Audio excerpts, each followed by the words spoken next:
Bonjour, beauté, bienvenue au matinal de Sylvie. Alors aujourd'hui, je te propose un sujet sur l'amour. Je me suis rendu compte que ça fait longtemps que je n'avais pas parlé d'amour et aujourd'hui, je te propose un autre sujet sur l'amour. Que faire pour trouver l'amour? Nous sommes nombreux à vouloir trouver l'amour, surtout les célibataires. Hein? Je m'adresse aux célibataires qui, comme moi, voulons trouver l'amour. Alors, que faire pour trouver l'amour? Alors, pour trouver l'amour, je te propose 8 pistes qui vont te permettre progressivement d'aller vers l'amour, l'homme de ta vie, ton âme sœur. Alors, commençons.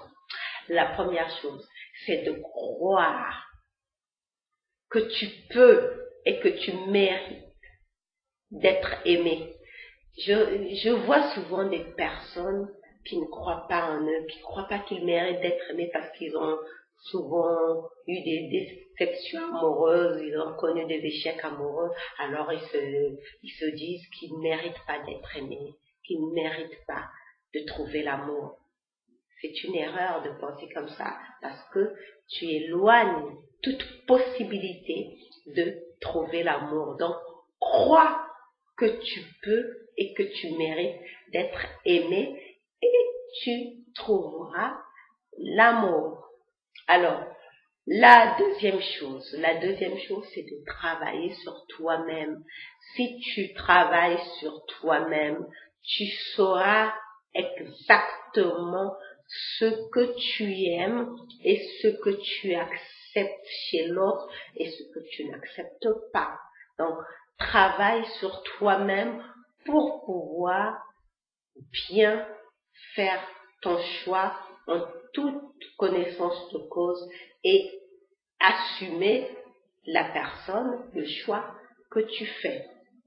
Donc, ça, c'est la deuxième chose. La troisième chose, c'est s'entourer d'amour, écouter des chansons d'amour, regarder des films d'amour, fleurir ta maison, faire des choses, mettre des bougies dans ta maison, en tout cas t'entourer d'amour, d'une ambiance romantique, des choses qui font que ça te rappelle l'amour.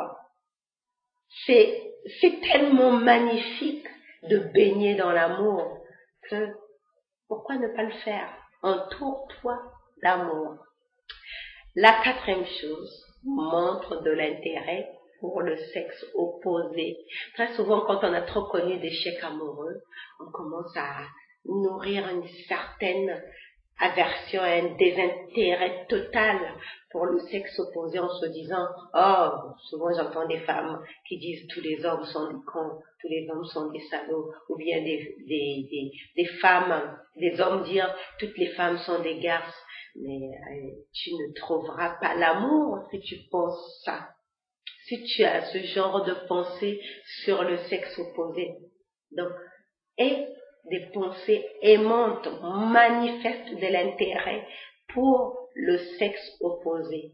Pense au sexe opposé avec respect, amour et bienveillance.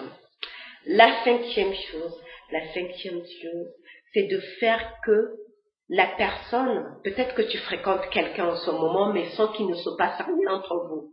Mais fais que cette personne fasse quelque chose pour toi. C'est peut-être là que ça va créer un déclic.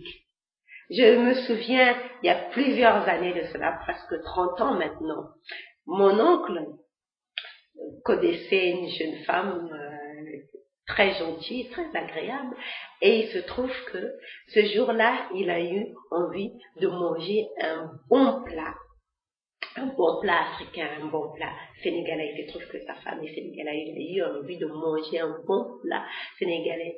Et là, ce jour-là, il lui a dit, tiens, chez vous, vous faites ça, et moi, j'aimerais bien, est-ce que tu sais cuisiner ça? Et moi, j'aimerais bien. Mais il se passait rien entre eux, hein, ils se connaissaient juste.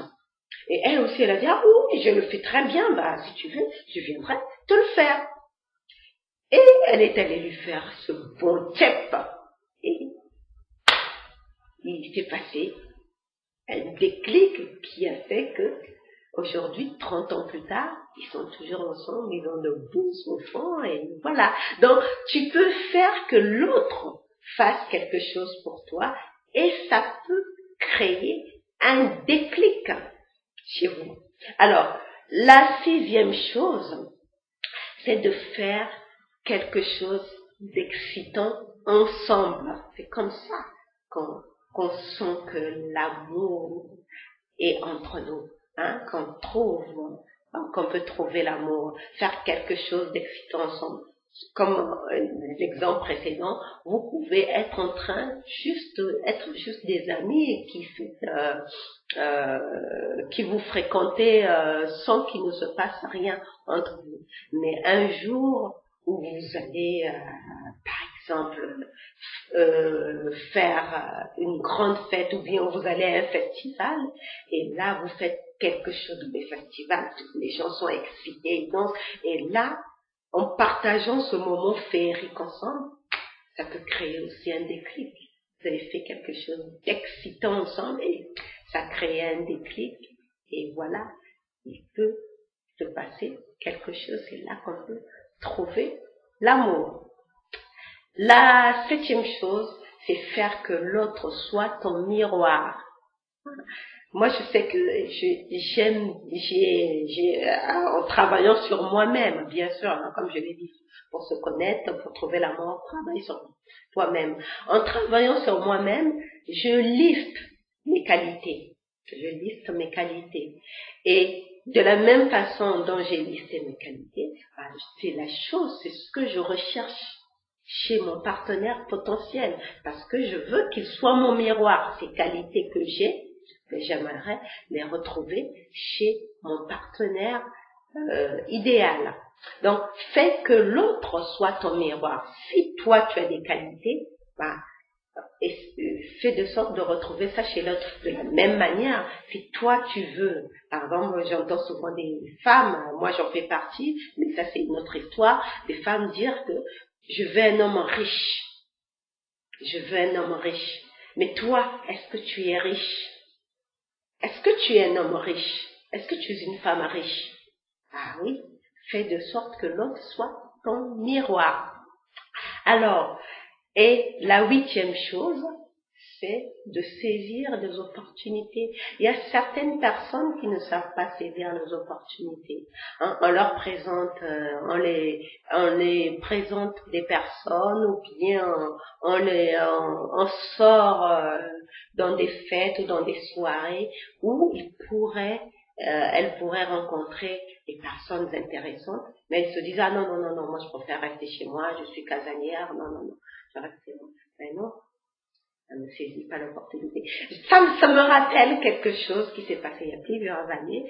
À l'époque, je voulais rester qu'avec mes bouquins, dans mes bouquins, lire mes livres. Et ce jour-là, ma sœur qui aimait sortir, j'habitais avec ma sœur qui aimait sortir, elle aimait tout le temps faire la fête.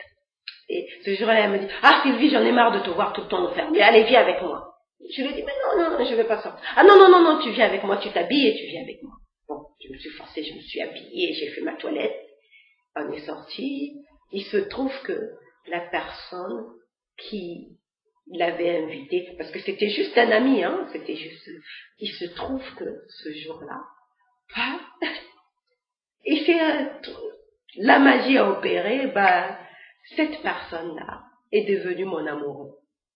Voilà, donc c'est ça, saisir les opportunités. Tu peux te trouver dans une situation comme ça, où tu n'avais pas vraiment l'intention et voilà, il se passe quelque chose, et voilà, et tu trouves l'amour. Voilà ce que j'avais à te proposer sur comment faire pour trouver l'amour. Donc, je vais terminer en te lisant cette citation de Honoré de Balzac. Honoré de Balzac dit ceci: l'amour n'est pas seulement un sentiment, il est aussi un art. Voilà pour aujourd'hui. Je te remercie d'avoir regardé cette vidéo. Et si elle t'a plu, pense bien à liker, à laisser un commentaire pour me dire, toi, comment tu fais pour trouver l'amour. Puis, partage autour de toi. te remercie, je te souhaite de mettre du soleil dans ta journée. Je te dis à demain. Bye bye.